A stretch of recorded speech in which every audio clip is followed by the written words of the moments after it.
Hello everybody, this is Michael from SIDLER International, and today I'm gonna show you some tricks on how to install a SIDLER Quadro cabinet.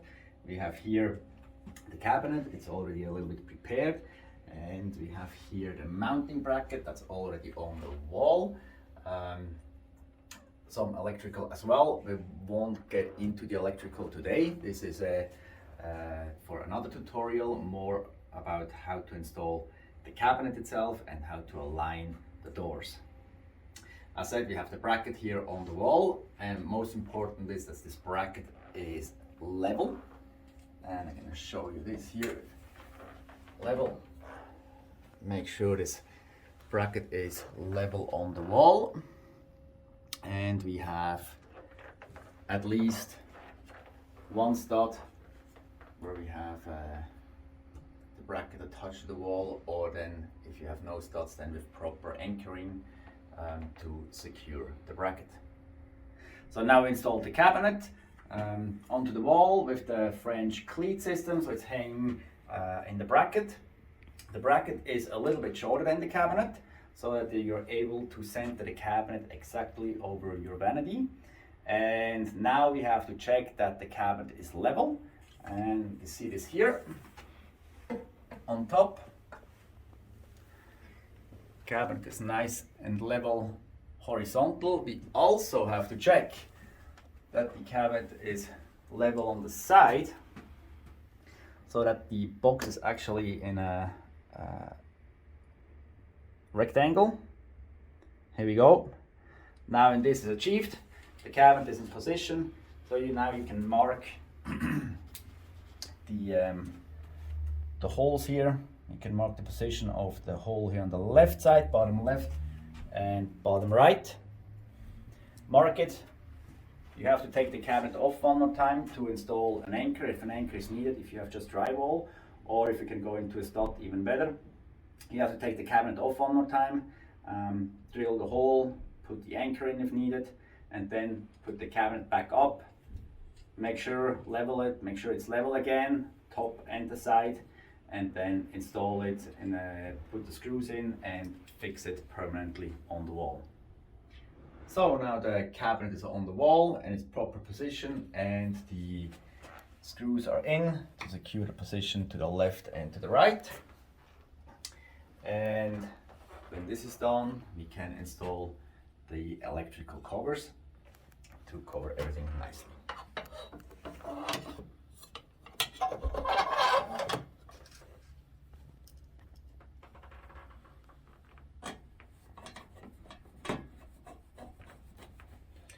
Doesn't need a lot of tension.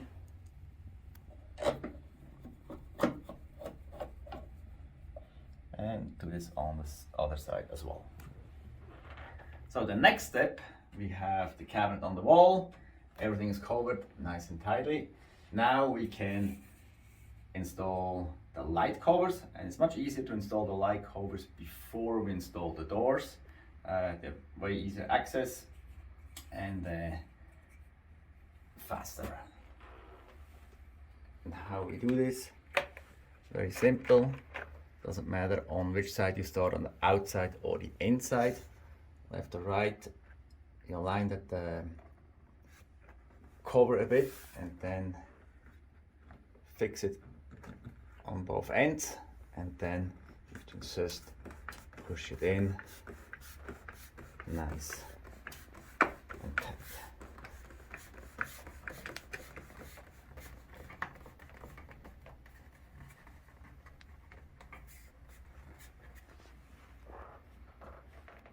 Do the same thing on all four sides. So now we installed all the light covers nice and tight around the frame. It's not a big deal, maybe takes 1 or 2 tries, but when they're on, they are fixed and holding nice on the cabinet. Next step, we're installing the door, and therefore first we install the hinge on the door. Very easy these days with these bloom hinges. We open them up. There we go. And then install it onto the cabinet. They click in nice and easy. And now we can do the fine adjusting. With the Quadro collection, it's important that we have the handle on the door first before we do the fine tuning, the fine adjustment. And these handles go at the bottom of the door,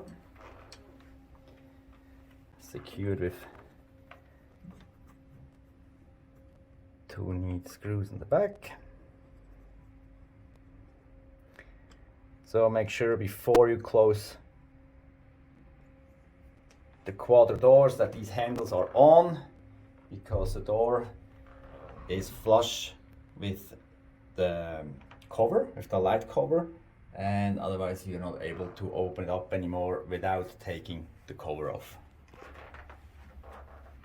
So now we have all 3 doors installed, and something that could happen, and we want to show this here, that the hinge and the hinge base, they have all like a standard setting at the beginning, but they can be adjusted in all 3 directions. And what can happen the first time when you install the door, that the original setting is set like that. The door doesn't close properly. If you push it, it pops out the light cover. That's why it's important to install the light cover first and then adjust the door and everything. And then you see if something like that happens.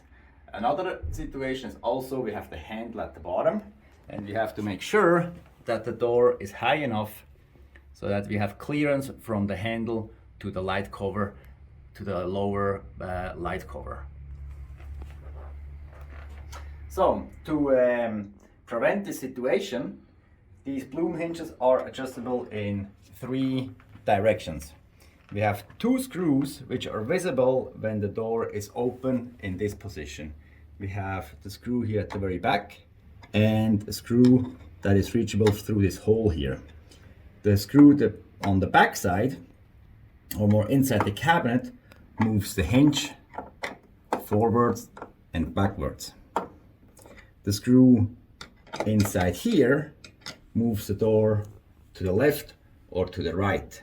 So now you can start on one side. We have a triple door cabinet here. You can start on the left side as example and adjust the first door to the left, to the right, in, out. And to adjust the height of the door, you have to close the door to roughly 45-degree angle, and then through that hole you can reach the middle screw. It's a little bit hard to reach, but you have to wiggle a bit in, and then you feel when the screwdriver grabs the screw. So now we installed the first door and aligned it very nicely. You can see now we have a little seam, a little gap between the cover and the door, and it's nice and symmetric. So that's so the first door is nicely installed. We see at the bottom we have a gap, so the handle is not touching the cover. When you close it, close nice and tight, doesn't touch any of the covers. Beautiful.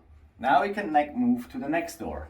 We see here the seam is not symmetrical. It gets bigger towards the bottom, and we have a height gap between the left and the right door. Now we can again adjust this here on the inside. The very back screw moves the door forwards and backwards within the cabinet. The very front screw, when you have the door in the open position, moves the door left and right. And then the center screw, when you close the door halfway, moves the door up and down. It's really important that you adjust the height when because we have 3 hinges.